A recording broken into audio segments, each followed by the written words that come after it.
Hello everyone, अस्सलाम वालेकुम। I am back with another video, another lecture. I hope सब ठीक ठाक होंगे, खैरियत से होंगे और अपने घर में मजे में होंगे। आज का जो मेरा लेक्चर है ना, वो है हमारा एक्टिव एंड पैसिव वॉइस के बारे में। ठीक है, एक्टिव एंड पैसिव वॉइस क्या होते हैं? ये बहुत थोड़े से ट्रिकी होते हैं, ठीक है ना, लेकिन इजी होते हैं।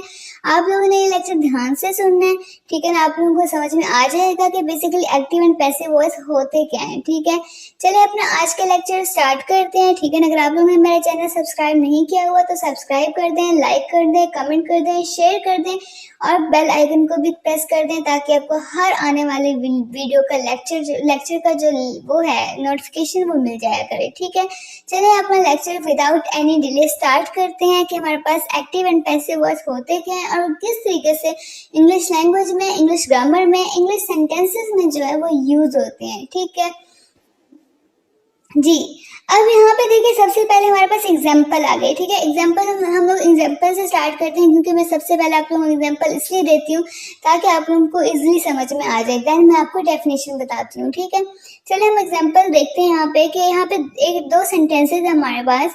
फर्स्ट है हमारे पास रामा हेल्प्स हरी, ये है फर्स्ट सेंटेंस। ठीक है, सेकंड है हरी इज हेल्प्ड बाय रामा, ये दूसरा है। ठीक है, अब इन दोनों का आप देखें तो इन दोनों का सेम मीनिंग है। ठीक है ना, मीनिंग सेम ही है। ठीक है ना, रामा ने हरी की हेल्प की, ठीक है ना, हेल्प करती है। ठीक है ना, या हरी की मदद की गई रामा से। ठीक है ना, रामा से हरी की मदद की गई। इस तरीके से ना कुछ इनका मीनिंग है। ठीक है, इनका मीनिंग सेम है but in sentence one the form of the verb shows that the person denoted by the subject does something.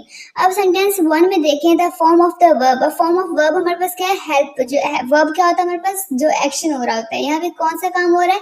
Help करने का काम हो रहा है। ठीक है, तो वर्ब हमारे पास हो गया हेल्प, फर्स्ट सेंटेंस में बता रही हूँ। ठीक है, अब हेल्प जो है यहाँ पे ये इसके जो फॉर्म ऑफ वर्ब है, ठीक है ना, वो हमें ये दिखाता है कि जो पर्सन है हमारे पास denoted by the subject, person denoted by the subject means जो हमारे पास सब्जेक्ट है मींस रामा, वो क्या कर रही है? कुछ कर रही है, डज समथिंग, वो कुछ कर रही है। ठीक है ना, अब ये टेंसेस का भी थोड़ा सा इशू है यहाँ पे क्योंकि टेंसेस हम लोगों ने भी पढ़े नहीं हुए। तो टेंसेस का मतलब यहाँ पे ये है कि यहाँ पे प्रेजेंट इंडेफिनिट यूज हुआ है, first form of verb use हुआ है। तो फर्स्ट फॉर्म में ये देखें कि वो डज समथिंग, वो कुछ कर रही है। ठीक है ना, वो उस प्रेजेंट टाइम में कुछ कर रही है। ठीक है, अब रामा हेल्प्स हरी, यहाँ पे देखें कि रामा हमारे पास सब्जेक्ट है। ठीक है ना, वो क्या कर रही है? हेल्प, कुछ काम कर रही है। ठीक है ना, वो कर रही है, वो क्या काम कर रही है? हेल्प करने का काम कर रही है, किसी की मदद कर रही है। ठीक है, Rama, the person doing the service does something. The verb help is said to be in the active voice. अब यहाँ पे देखें जो helps है यहाँ पे यूज हुआ है। ठीक है, वो हमारे पास एक्टिव वॉइस है।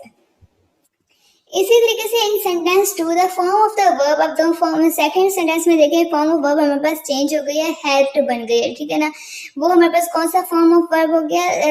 थर्ड फॉर्म ऑफ वर्ब हो गया। ठीक है ना, तो the form of the verb shows that something is done to the person denoted by. अब द फॉर्म ऑफ वर्ब यहाँ पे देखें हमारे पास थर्ड फॉर्म ऑफ वर्ब है। ठीक है ना, वो क्या शो कर रहा है कि कुछ हुआ है पर्सन के साथ, मतलब हरि के साथ कुछ हुआ है। ठीक है ना, हरि के साथ सब्जेक्ट क्या हमारे पास? हरि है। ठीक है ना, हरि के साथ कुछ हुआ है। अब यहाँ पे देखें हरि के साथ क्या हुआ? हरि की मदद की गई है। ठीक है ना, काम किस पे हुआ? हरि पे हुआ है। ठीक है ना, तो यहाँ पे देखें हमारे पास एक्टिव हुआ सब क्या हो गया कि रामा जो है ना वो हरि की हेल्प करती है, मीन्स के वो रामा काम करती है जबकि हरि के ऊपर काम हुआ होता है, वो एक्शन जो है ना उसके ऊपर हो रहा होता है। ठीक है ना, जो कि हरि पे कुछ हो रहा होता है। ठीक है ना, एक सेंटेंस में जो है ना सब्जेक्ट काम कर रहा होता है, दूसरे पे सब्जेक्ट पे काम हो रहा होता है। ठीक है, अब यहाँ पे सेकंड सेंटेंस में देखें जो सब्जेक्ट है हमारे पास वो हरि बन गया। ठीक है ना, पहले हमारे पास रामा थी। ठीक है, अब हरि पे काम हो रहा था तो हमारे पास मीनिंग सेम आ जाता है, लेकिन थोड़ा सा इनकी जो है हमारे पास सीक्वेंस वो चेंज करके हम लोग एक्टिव से पैसिव वॉइस बना देते हैं, फॉर्म ऑफ वर्ब भी चेंज करके।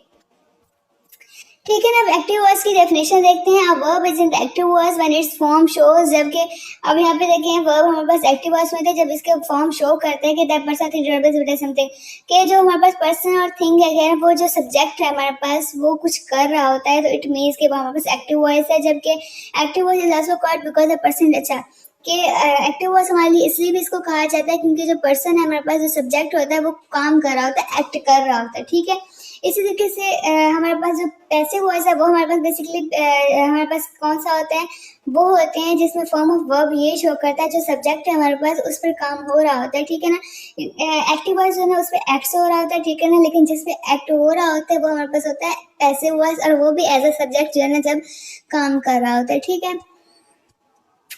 यहाँ पे देखिए passive voice, passive verb is a passive when its form shows as in sentence to that something is done to the person of subject के किसी पे हो डन काम हो रहा होता है, ठीक है। The passive voice is so called because the person और थिंग डिनोटेड सब्जेक्ट मींस के पर्सन और थिंग जो सब्जेक्ट होता है is not active but passive, that is suffer जो कि सफर रिसीव सम एक्शन जो कुछ एक्शन रिसीव करता है, ठीक है ना, मींस के वो हेल्प होने का एक्शन रिसीव कर रहा है, ठीक है ना। तो सब्जेक्ट जब एक्शन रिसीव करने का काम करता है इट मींस कि वो हमारे पास पैसिव वॉइस है। अगर वो verb first form of verb हो और वो कोई काम कर रहा हो, जरूरी नहीं फर्स्ट फॉर्म ऑफ वर्ब ही हो, लेकिन वो कोई काम कर रहा हो, सब्जेक्ट जब कोई काम कर रहा होता है वो एक्टिव वॉइस होता है। अगर वो काम हो रहा हो सब्जेक्ट पे इट मींस कि वो हमारे पास पैसिव वॉइस है, ठीक है।